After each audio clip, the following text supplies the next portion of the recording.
3 is around marketing and being able to fill your property with students. Now, you need to make sure that you are visible to students out there, either on social media, at campus, have a discussion with the financial aid office, the housing office that's at campus, making sure your property is being marketed on the student accommodation platforms that's out there. And there is a blog on the website that you can also look at, where I do say where you can advertise your properties and where people can find certain types of properties as well. So very important to be out there so the students also know about you.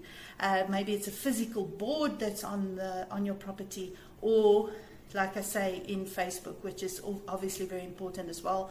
TikTok, if you're brave enough, and then of course Instagram, which works hand in hand with Facebook. Those are the places where you